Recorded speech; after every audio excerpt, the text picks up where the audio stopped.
கடக ராசியில் பிறந்த நண்பர்களே, பாசத்திற்காக ஏங்கியது போதும், பணத்திற்காக அலைஞ்சது போதும். இனி நிம்மதியான ஒரு வாழ்க்கை, நிரந்தரமான ஒரு வருமானத்தை தரப்போகின்ற ஒரு வாய்ப்பினை உருவாக்கி கொடுக்க போகும் 2 கிரகத்தினுடைய சேர்க்கை. ஸோ இந்த வாய்ப்பை மட்டும் நீங்க மிஸ் பண்ணிடாதீங்க. உங்களோட லைஃபையே தலைகீழா திருப்ப போது நிச்சயமான முறையில் பதிவை ஃபுல்லா பாருங்க. ஓம் ஐஜாயுத்மிகே தண்டகஸ்தாய தீமிக தன்னோ வாராகி பிரசோதியார். நல்லதே நடக்கும். ஓம் நம சிவாயும். எல்லாம் உள்ள ஸ்ரீ பாராகிமன் திருவடி சரணம். கடகராசியில் பிறந்த நண்பர்களே, 2ஆம் வீடான சிம்ம ராசியில் இருக்கக்கூடிய கேது பகவான் குடும்பத்துல பல பிரச்சனைகளை உங்களுக்கு உருவாக்கி கொடுத்தாரு. உங்களுடைய உணர்வுகளை மதிக்காமல், உங்க உணர்வுகளை பாதிக்கிற மாதிரி நீங்க யாருக்கிட்ட நெருங்கி பழகுறீங்களோ, யார் மேல ரொம்ப பாசம் வச்சிருக்கீங்களோ அவங்களாலே ஏமாற்றம், இழப்புகள் ஏற்பட்டது. அவங்களாலே உங்க மன ரீதியான காயங்களுக்கு காரணமா அவங்க இருந்தாங்க. ஸோ அப்படி உங்களை காயப்படுத்தி அந்த உறவுகள் அவங்களோட வாழணும், அவங்களோட இருக்கணும், வேற வழி இல்லை, அவங்க கிட்ட அட்ஜஸ்ட் பண்ணிட்டு இருக்கணும் அப்படின்ற சூழ்நிலை உங்களுக்கு உருவாயிருக்கும். இது குடும்பத்துல மட்டும் இல்லைங்க, நீங்க வேலை பார்க்கக்கூடிய இடத்துல கூட இருக்கக்கூடிய நண்பர்களாலும் இது ஏற்பட்டு இருக்கும்.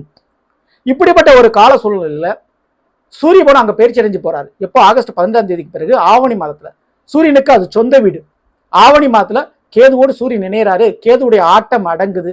கண்டிப்பா இந்த ஒரு நிலைப்பாடுல சூரியன் ஆட்சி பெற்று அமர்றதுனால குடும்பத்தில் ஏற்பட்ட பிரச்சனை சரியாகும். உங்களை புரிந்து கொள்வார்கள் உங்களுடைய உறவுகள். பிரிந்த கணவனை ஒன்று சேர்றதுக்கும், உங்களை புரிந்து கொள்ளாத உறவுகள் உங்களை புரிஞ்சுக்கிறதுக்கும், அதே உறவுகளால் உங்களுக்கு உதவி கிடைக்கிறதுக்கும் வாய்ப்பு மிக மிக அதிகம்.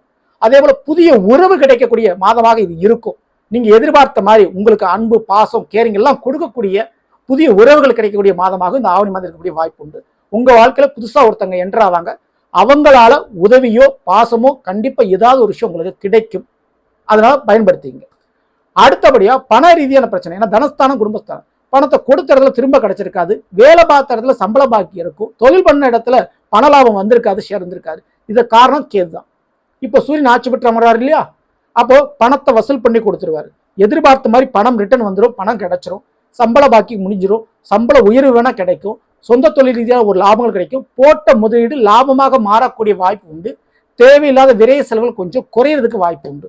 அப்போ ஒட்டுமொத்தமாக பணம் மற்றும் பாச உறவுகள் கிடைக்கும். உங்க வாழ்க்கை புதிய ஒரு குடும்பத்திலேயோ புதிய ஒரு வேலை தொழிலையோ மாறக்கூடிய வாய்ப்பு ரொம்ப ரொம்ப உண்டு இந்த ஆவணி மாதத்துல. அப்படிப்பட்ட வாய்ப்பு கிடைக்கும். வாய்ப்பை மிஸ் பண்ணிடாதீங்க.